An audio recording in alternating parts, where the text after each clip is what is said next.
Halo, selamat siang. Perkenalkan, nama saya Adelvina Setiawan Bupati, NPM 2201 0003 10050, Prodi Bahasa dan Sastra Indonesia.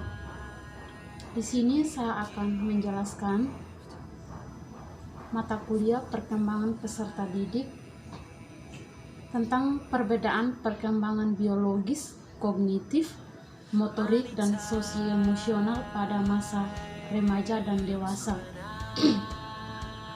Perkembangan biologis pada masa remaja yaitu perubahan fisik yang terjadi pada remaja terlihat pada saat masa pubertas, yaitu meningkatnya tinggi dan berat badan serta kematangan sosial.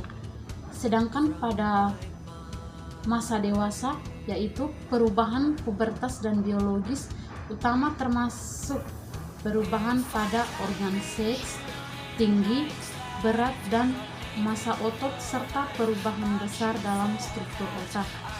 Yang kedua, perkembangan motorik pada masa remaja yaitu perkembangan kemampuan gerak seseorang, baik itu motorik kasar maupun motorik halus. Di sini motorik kasar adalah gerakan yang menggunakan hampir seluruh otot besar anggota tubuh. Sedangkan motorik halus adalah gerakan yang menggunakan otot kecil serta koordinasi mata dengan tangan.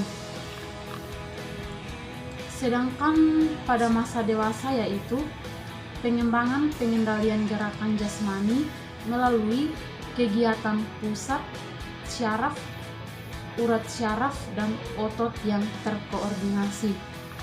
Yang ketiga, pada perkembangan kognitif masa remaja, yaitu pemikiran operasional formal lebih abstrak, idealis, dan logis daripada pemikiran operasional konkret. Sedangkan pada masa dewasa berada di rentang usia 18 hingga 40 tahun.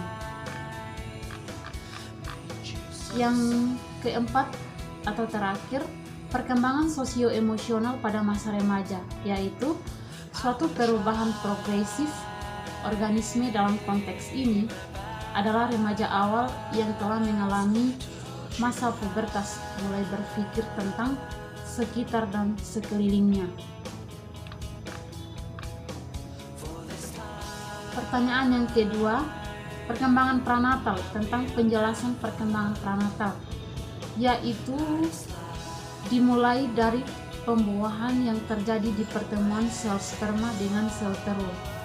Sel telur yang telah matang dibuai oleh sel sperma yang matang, akhirnya akan menjadi sel-sel baru dan membentuk zigot. Pembuahan ini menandakan berfungsi dengan baiknya organ reproduksi manusia. Dalam pembuahan ada beberapa kondisi yang ditentukan. Yang pertama, bawaan lahir. Yang kedua, penentuan jenis kelamin. Yang ketiga, jumlah anak. Yang keempat terakhir, urutan dalam keluarga. Penjelasan yang ketiga yaitu mendeskripsikan karakteristik tahapan perkembangan bayi mulai dari perkembangan motorik, yaitu perkembangan motorik pada bayi menjadi salah satu hal penting yang butuh perhatian khusus dari orang tua karena berhubungan dengan kemampuan anak. Yang kedua, karakteristik tahapan perkembangan kognitif bayi merupakan tahapan yang paling penting dalam tumbuh kembang bayi. Keterampilan kognitif sendiri meliputi kemampuan untuk memproses informasi, alasan, mengingat, dan berhubungan dengan orang lain.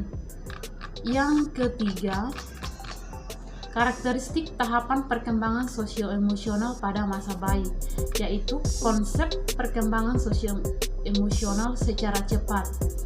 Perkembangan sosioemosional adalah proses belajar menyesuaikan diri untuk memahami keadaan serta perasaan ketika berinteraksi dengan orang-orang di lingkungannya, baik orang tua, saudara, teman sebaya dalam kehidupan sehari-hari.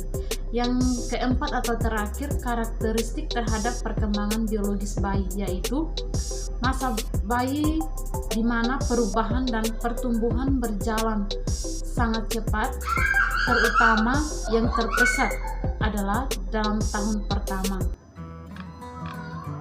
Yang keempat, ada penjelasan tentang faktor yang mempengaruhi pertumbuhan dan perkembangan peserta didik pada masa kanak-kanak dan remaja, yaitu satu, ada faktor internal, dan yang kedua faktor eksternal. Implikasi perkembangan peserta didik dalam kegiatan pembelajaran yaitu satu, tugas perkembangan masa bayi dan kanak-kanak awal. Yang kedua, tugas perkembangan masa kanak-kanak akhir dan anak sekolah. Yang ketiga, tugas perkembangan masa remaja.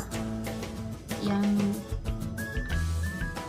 penjelasan yang terakhir atau kelima yaitu tentang pendapat saya mengenai kasus tahapan perkembangan peserta didik, yaitu antara lain berbicara. Pendidikan anak usia dini berguna untuk persiapan segala aspek perkembangan anak usia dini sehingga dia mampu beradaptasi dengan cepat dan berani tampil di tengah-tengah masyarakat. Di sini, jikalau saya menjadi guru yang eksternal di suatu saat nanti, hal-hal yang dapat saya lakukan jika peserta didik tidak menaati atau menyimpang dari tahapan perkembangan peserta didik, yaitu pertama, saya akan menjadi guru yang menanamkan nilai-nilai norma dalam memanfaatkan gadget. Yang kedua, saya akan menjadi teladan dalam menggunakan teknologi atau gadget. Yang ketiga, saya akan mengajarkan tata krama yang baik bagi anak-anak agar anak-anak terbiasa menghargai sesama temannya di kelas. Yang keempat atau yang terakhir, saya akan melatih anak-anak untuk membaca buku bacaan dengan suara keras dan bergilir. Jadi mungkin itu saja penjelasan saya tentang perkembangan peserta didik. Sekian dan terima kasih.